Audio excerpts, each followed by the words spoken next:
Nastavljen je taj niz 9 utakmica bez poraza, ali ono što je bitnije, to je pobjeda danas. Znali smo da neće to biti lako na ovom terenu protiv Jezera koji igra dobro,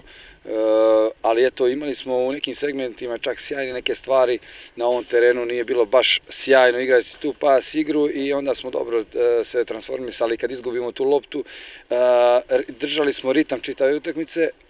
tokom čitave utakmice je jedino posle tog našeg prvog gola malo smo dozvolili ekipi Jezera da se vrati, ajde kažem, u neki svoj ritam, odnosno da smo mi skočili iz našeg ritma, ali to je bio samo jedan pad od nekih 10 minuta posle, je bilo sve kako treba, uz jednu sjajnu, stvarno sjajan odnos prema